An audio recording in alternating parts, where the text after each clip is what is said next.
Okay, so this is a video walkthrough of the proposed facilitation approach for the two-day meeting. We would begin by kicking off the 2 days with a meeting startup.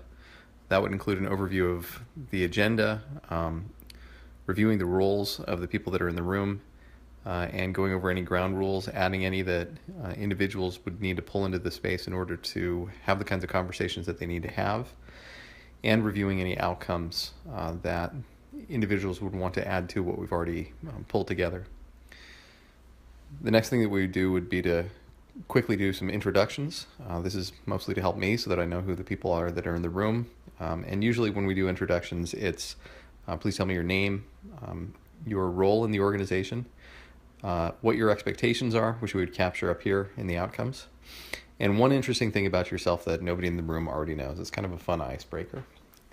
The next thing that we would do would be an open discussion around what's going on in the organization, the organizational context. So this would be an open, time-boxed, facilitated discussion, which we would graphic record in an illustration. Then we would do a graphic history. So choosing a particular time period, probably going back to the recent acquisitions and mergers, to say what's happened, what's changed in the organization. And we would capture key insights, learnings, projects, people, products, whatever we think is most significant to capture in the graphic history. A graphic history is one of my favorite graphic facilitated activities because it really pulls out the values and the culture of an organization. The next thing that we would do would be a series of briefings by the leads of the operating divisions. This would be their standard pitch deck where they would go through and say, here's who we are, here's what we're all about, here's what we can do for you. And my team would graphic record those briefings so that we would have them as large charts on the wall. After that, we would have participants identify the discrete capabilities. Out of what the participants have shared in their briefing decks, what are the things that each one of the divisions is capable of doing or offering a potential client? We would set that aside and then do a very brief stakeholder mapping exercise. This is would probably be nothing more than a quick list to say who are our key stakeholder groups. And we can either organize them in this way, which is to say, to what extent are they connected to us, or simply say, how do we see them in terms of their importance, high or low. We would pick the top stakeholders to design persona profiles around. A persona profile is, it gives a name and a face to a particular stakeholder group. So you invent a person. This would be done as group activities where we would take one of the stakeholders, say, for example, ABC customer, and say, okay, well, Walter belongs to the ABC customer group, and here's what his likes, dislikes are. Here's what we know about him. Here's how we can best interact with him.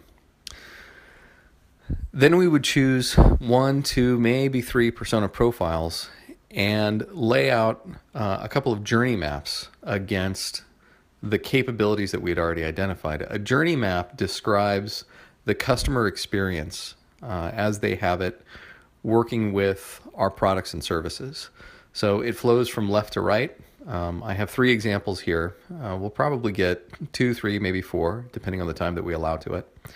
And what it does is it really gives us an opportunity to say, what is it like for each one of these personas to experience what it is that we have to offer?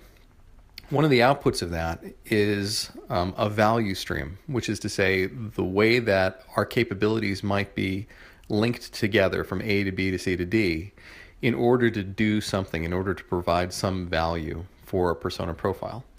The journey maps are done from the perspective of the customer or from the stakeholder, but the value stream, that's something that happens, as they say, behind the curtain, internal to your organization. It's the linking together of those capabilities. Once we have the journey map and we have the persona profiles, then we would do a value proposition to say, against that value stream, what are the pains that are relieved as a result of the customer or the persona experiencing this value stream, and what are the gains that they receive as a result of experiencing this value stream. From there, we would shift into, one thing I forgot to mention. From the stakeholder map, actually the identifying the capabilities, through the stakeholder mapping, over to the persona profiles, and then to the journey map and the value proposition. These are all activities that are building on themselves. A lot of the work would be done by the participants that are in the room, either in the plenary, which is to say the large group, or in small breakouts. But at the same time that it's happening, there's going to be brief backs to the large group. And while that's going on, we would be graphic recording some of those highlights and brief backs that happen. Finally, once we've got a solid value stream that's articulated by our value proposition and our journey maps, we would practice storytelling. So we would do something either like a round robin or what's called a troika, where you actually practice in groups of 3 to get good and clear and crisp on what value we bring as an enterprise to the people that we serve.